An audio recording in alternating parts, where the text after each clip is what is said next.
Assalamualaikum dan salam sejahtera. Kementerian Pendidikan KPM akan menyedia portal aduan buli sebagai usaha menambah baik pendekatan memerangi kes buli di sekolah. Menteri Kanan Pendidikan Datuk Dr. Razwi Jidin berkata, portal yang akan dilancarkan pada minggu depan itu memudahkan guru dan ibu bapa membuat laporan kes buli. Kita akan lancarkan portal aduan buli untuk membolehkan aduan ini disampaikan sama ada melalui email, melalui pelaporan yang ada ataupun melalui panggilan telefon.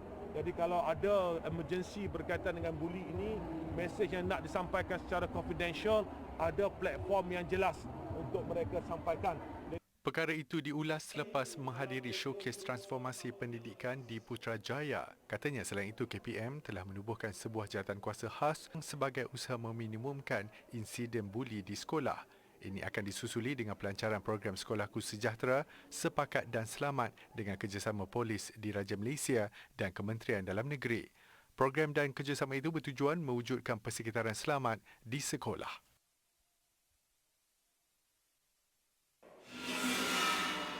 Dalam pada itu, Datuk Dr. Razwi memaklumkan KPM akan mengadakan Hari Terbuka Pejabat Pendidikan Daerah PPD di seluruh negara. Hari terbuka itu memberi ruang kepada masyarakat memperoleh maklumat tepat serta memahami transformasi pendidikan yang telah, sedang dan akan dilaksanakan oleh KPM. Kita akan adakan dalam tempoh terdekat ini Hari Terbuka Pejabat Pendidikan Daerah di seluruh negara. Ini bagi membolehkan masyarakat dapat bersama-sama ke pejabat pendidikan daerah melihat apakah yang kita ada dan sekiranya terdapat apa-apa isu yang hendak diselesaikan dan kita cuba untuk pastikan ada pegawai-pegawai di sana untuk turut sama membantu. Sepanjang kini, KPM telah mengadakan sesi libat urus dan pertemuan bersama lebih 20,000 individu membabitkan ibu bapa, guru dan pemimpin masyarakat. Semasa sambutan Hari Kebangsaan yang ke-65, Kementerian Pendidikan KPM menganjurkan showcase bersama semarakkan transformasi pendidikan. Acara bertujuan memaparkan inovasi serta pencapaian murid dan guru, perkembangan pendidikan digital dan aplikasi sistem yang memudahkan pengurusan pendidikan. Pameran yang berlangsung sehingga esok di Pusat Membeli Belah Alamanda Putrajaya itu turut menawarkan pelbagai aktiviti yang boleh disertai oleh orang ramai.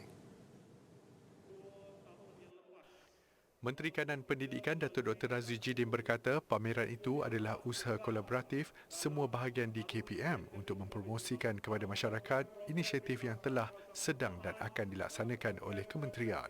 Dalam kita ingin menjayakan transformasi ini di peringkat kementerian, kita memerlukan pelbagai sokongan, dokongan daripada semua pihak untuk kita bersama-sama menjayakan hasrat untuk melihat pendidikan Malaysia ini berganjak dan bergerak ke arah yang jauh lebih baik.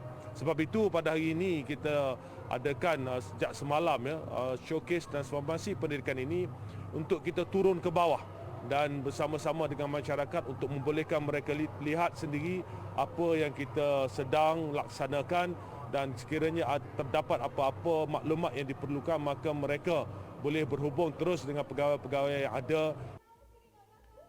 Datuk Dr. Razwi berkata demikian selepas mengunjungi showcase bersama semarakkan transformasi pendidikan di Putrajaya.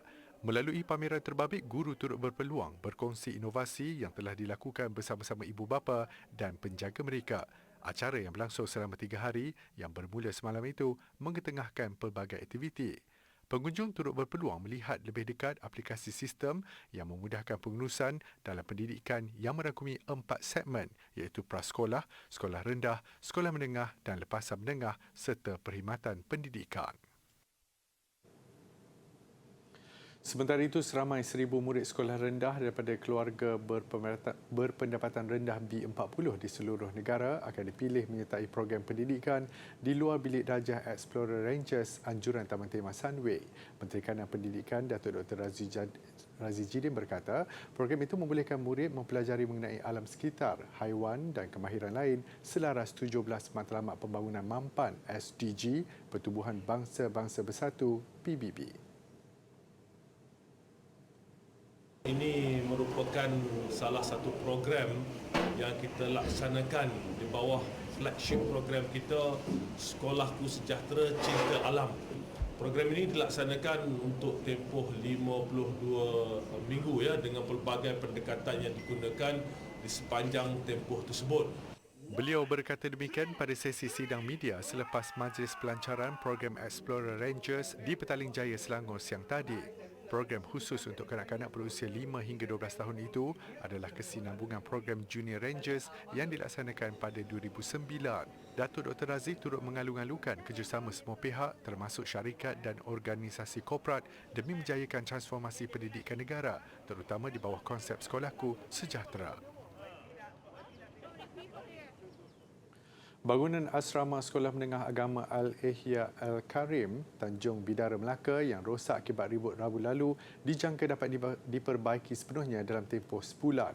Esko Pendidikan Sains, Teknologi dan Inovasi Negeri Melaka, Datuk Rais Yassin berkata, semua kemudahan membabitkan 46 pelajar yang terjejas juga akan diberikan perhatian. Jelasnya, ketika ini semua pelajar terbabit ditempatkan sementara di Dewan Makan sekolah berkenaan. Dengan kemudahan seperti tilam dan bantal, disediakan Majlis Agama Islam Melaka dan Jabatan Pendidikan Negeri Melaka.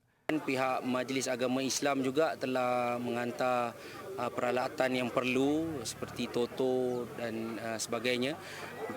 Bagi pihak JPN, Jabatan Pendidikan Negeri, tadi saya difahamkan telah diuruskan untuk dihantar tilam-tilam daripada tempat-tempat lain untuk membantu pelajar ini. Saya jangkakan kalau tidak ada aral melintang, mungkin dalam tempoh sesegera mungkin kurang lebih sebulan kita boleh siapkan kembali.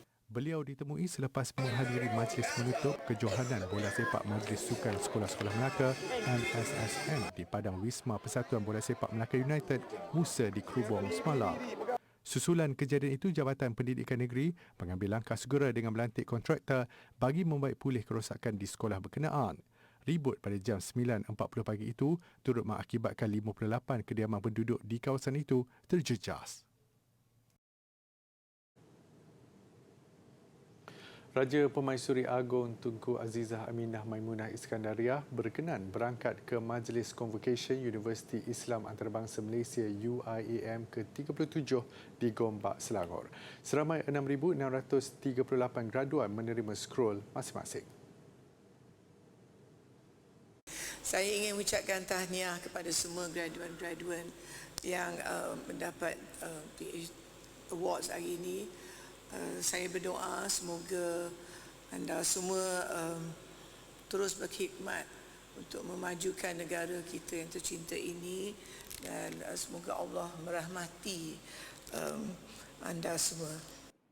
Pada majlis itu, baginda turut berkenan menyampaikan anugerah ijazah kehormat Dr. Falsafah dalam dakwah Islam dan transformasi komuniti kepada orang besar daerah Gombak, Tan Sri Wan Mahmud Pak Wan yang juga penasihat dan patron untuk 46 buah masjid serta 275 buah surau di daerah itu.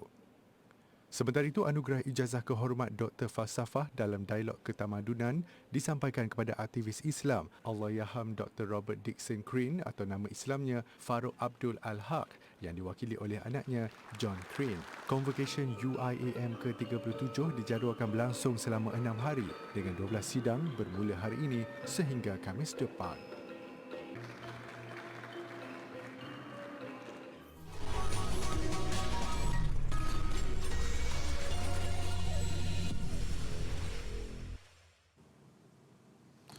Bertemu kembali. Majlis Amanah Rakyat MARA yakin mampu meningkatkan jumlah akaunten bertauliah dalam kalangan Bumiputera di negara ini sekurang-kurangnya sehingga mencapai 20%. Ia susulan kerjasama antara MARA dengan firma perakaunan antarabangsa Clinvid Pitt Marvick Geodeller Limited KPMG. Jadi kekurangan talent ini yang berhenti ataupun berada di luar negara memberi ruang dan peluang pula kepada anak-anak bangsa untuk mengambil tempat itu. Apatah lagi di dalam bidang perakaunan ini, saya difahamkan untuk Bumiputera setakat ini, saya hanyalah 8% sahaja daripada kalangan Bumiputera. Ya, ini adalah satu peluang yang terbaik untuk kita dapat meningkatkan lagi usaha kita menambah bilangan profesional dan bidang accountancy ini di kalangan anak-anak Bumiputera. Kerjasama dengan KPMG itu adalah untuk tempoh 3 tahun dengan kira-kira 1,000 pelajar MARA akan didedahkan dengan latihan sokongan bagi persediaan kerjaya dalam bidang perakaunan dan keuangan. Selain itu, pada tahun ini sahaja seramai 500 pelajar tajaan MARA sedang mengikuti pengajian dalam bidang profesional perakaunan di beberapa institusi pengajian terkemuka dalam dan luar negara.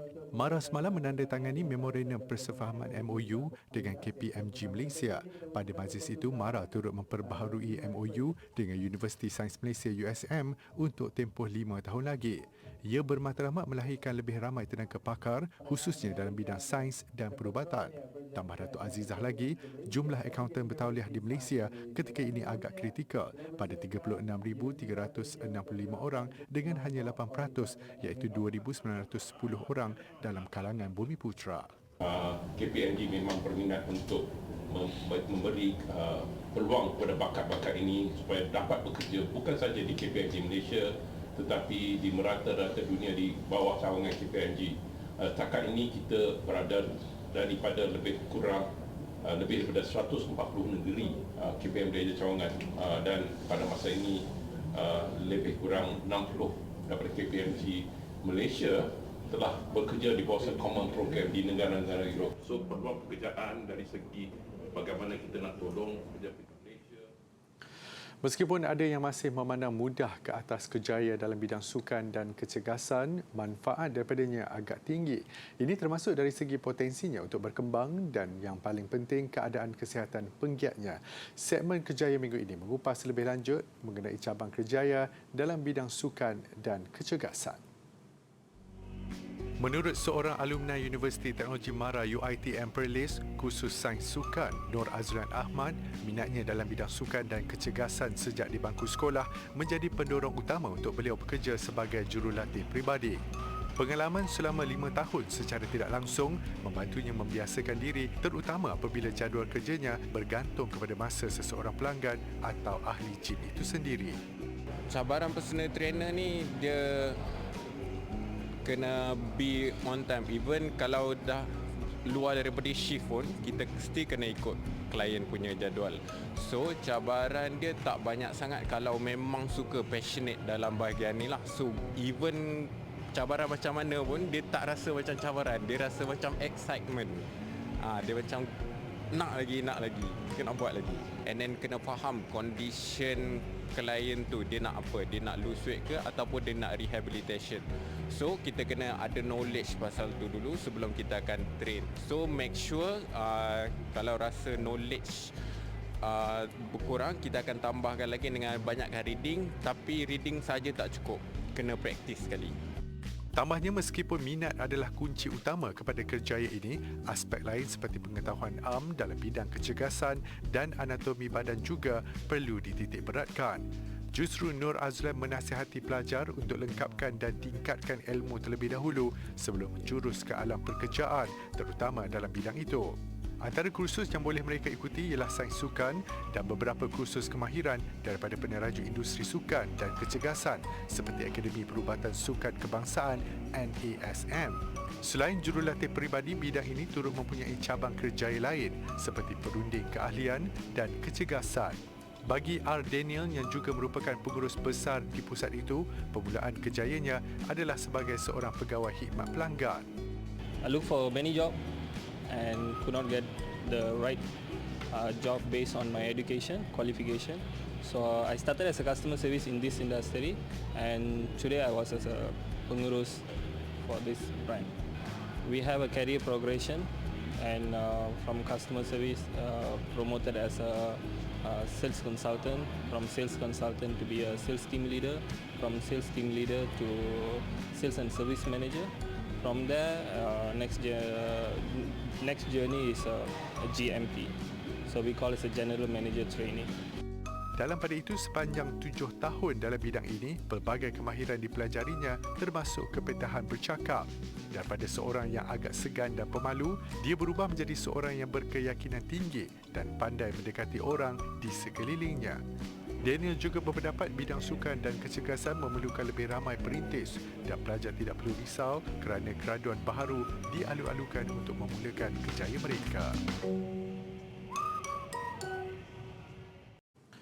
Penggemar aktiviti berbasikal berpeluang meneroka lebih banyak laluan apabila Kereta Api Tanah Melayu Berhad KTMB membenarkan semua jenis basikal dibawa menaiki perkhidmatan KTM komuter secara percuma bermula 6 Ogos lalu. Menurut Ketua Pegawai Operasi KTMB Muhammad Zaini Maktaha, sebelum ini KTM komuter mengenakan caj RM2 kepada pengguna yang membawa basikal. Bermula 18 April lalu, KTM komuter memaklumkan tiada lagi caj dikenakan. Namun hanya basikal lipat atau folding bike sahaja dibenarkan dibawa menaiki train sepanjang masa pada hujung minggu. Beliau berkata demikian ketika hadir ke Majlis Perasmian Seremban Cyclotourism Terokai Seremban dengan basikal di stesen kereta api Seremban. Bermula 6 Ogos, KTM komuter membenarkan semua jenis basikal untuk dibawa menaiki train komuter di luar waktu puncak pada hari bekerja dan sepanjang masa pada hari Minggu. Inisiatif itu antara usaha KTMB dalam mempromosikan gaya hidup sihat dengan menjalin kerjasama dengan pelbagai pihak.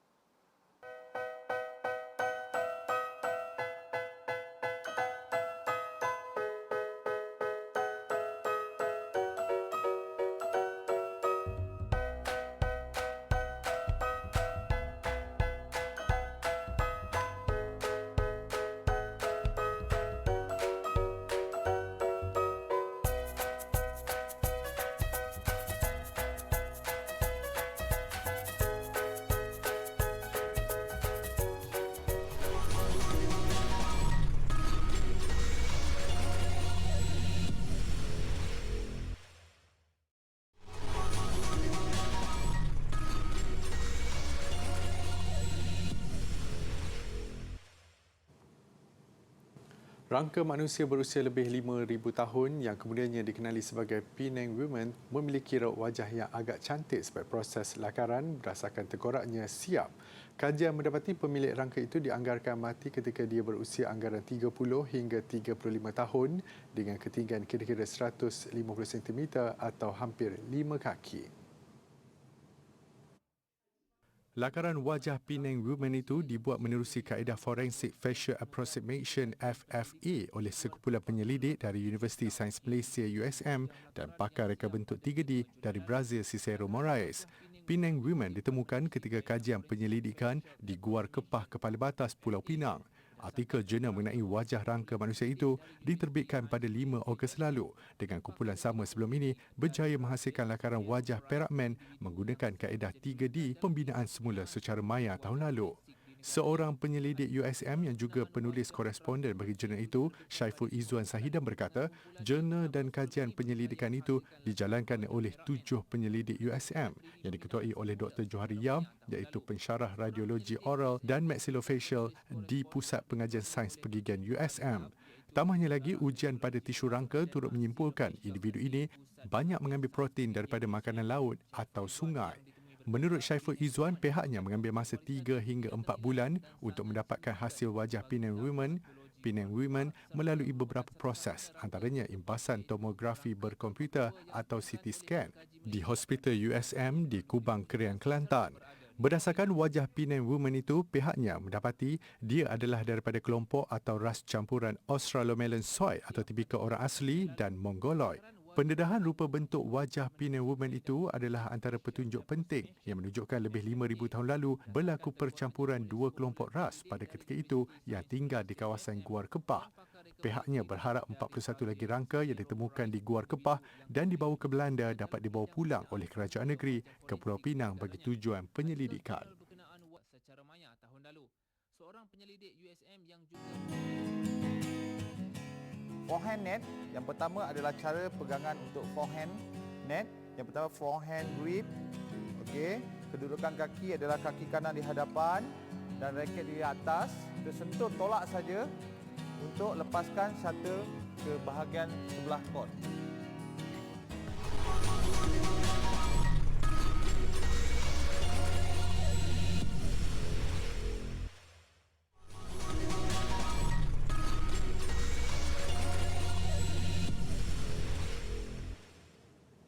Sukan.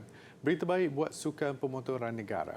Kerajaan bercadang membina sebuah litar khusus untuk perlumbaan drag di setiap negeri sebagai usaha memperkasakan program pembangunan sukan pemotoran dalam negara. Perdana Menteri Datuk Seri Ismail Sabri Yaakob berkata cadangan itu dimasukkan dalam Belanjawan 2023 yang akan dibentangkan Oktober ini. Perkara itu diumumkan Perdana Menteri pagi tadi ketika merasmikan program RXZ Members 4.0 tahun 2022 di Terengganu International Drag Strip di Gong Badak. Apabila litar itu siap kelak, ia pastinya memberi peluang kepada golongan belia untuk membabitkan diri dengan lebih serius dalam sukan pemotoran mengikut saluran yang betul. Setakat ini 2 litar drag telah dibina iaitu di Terengganu dan Melaka. Datuk Seri Ismail Sabri juga menyeru golongan muda supaya menyertai MyFit at Motorsport 2022, program pembangunan pemotoran peringkat akar umbi membabitkan pembangunan sukan motosikal dan kereta yang dianjurkan Kementerian Belia dan Sukan. Aksi sukan antarabangsa malam ini dimulakan dengan saingan Bundesliga. Borussia Dortmund meraih kemenangan kedua berturut-turut menewaskan Freiburg. Bagaimanapun Freiburg yang beraksi di halaman sendiri lebih dahulu membuka jaringan pada minit ke-35 menerusi Mikhail Gregorich. Selepas rehat, Dortmund bangkit menyamakan kedudukan pada minit ke-77 hasil jaringan pemain berusia 18 tahun Jamie Byner-Gittens. Minit ke-84, seorang lagi pemain muda Dortmund berusia 17 tahun Yusufa Mogoko membolosi gawang lawan. Dan 2 minit sebelum whistle penamat, Marius Wolf melengkapkan kemenangan 3-1 Dortmund. Tenis terbuka Kanada, bekas pemain nombor 1 dunia Simona Halep dari Romania dipaksa bekerja keras sebelum mara ke separuh akhir. Menyantap pemain muda Amerika Syarikat yang juga pilihan ke-10 kejohanan Coco Gauff, Halep jelas mempertaruhkan segala pengalaman untuk mencatat keputusan 6-4, 7-6. Menanti Halep di separuh akhir, seorang lagi pemain Amerika Syarikat, Jessica Pegula pilihan ke-7 menyingkirkan pemain Kazakhstan Yulia Putintseva 6-3, 6-3. Akhir sekali, kejohanan lumba pasir Arktik di Norway. Pelumba pasukan Bike Exchange Jayco, Dylan Groenewegen meraih gelaran juara apabila mengguli peringkat kedua dari Motion Brønnøysund merangkumi jarak 194.3 km. Berbagi 16 km terakhir di Torgetten, barisan pelumba pecuk mula melakukan hanjutan tuah memihak Groenewegen apabila pertama melintasi garisan penamat selaku juara. Jersey kuning keseluruhan bagaimanapun masih kekal menjadi milik pelumba Cofidis Axel Zingel.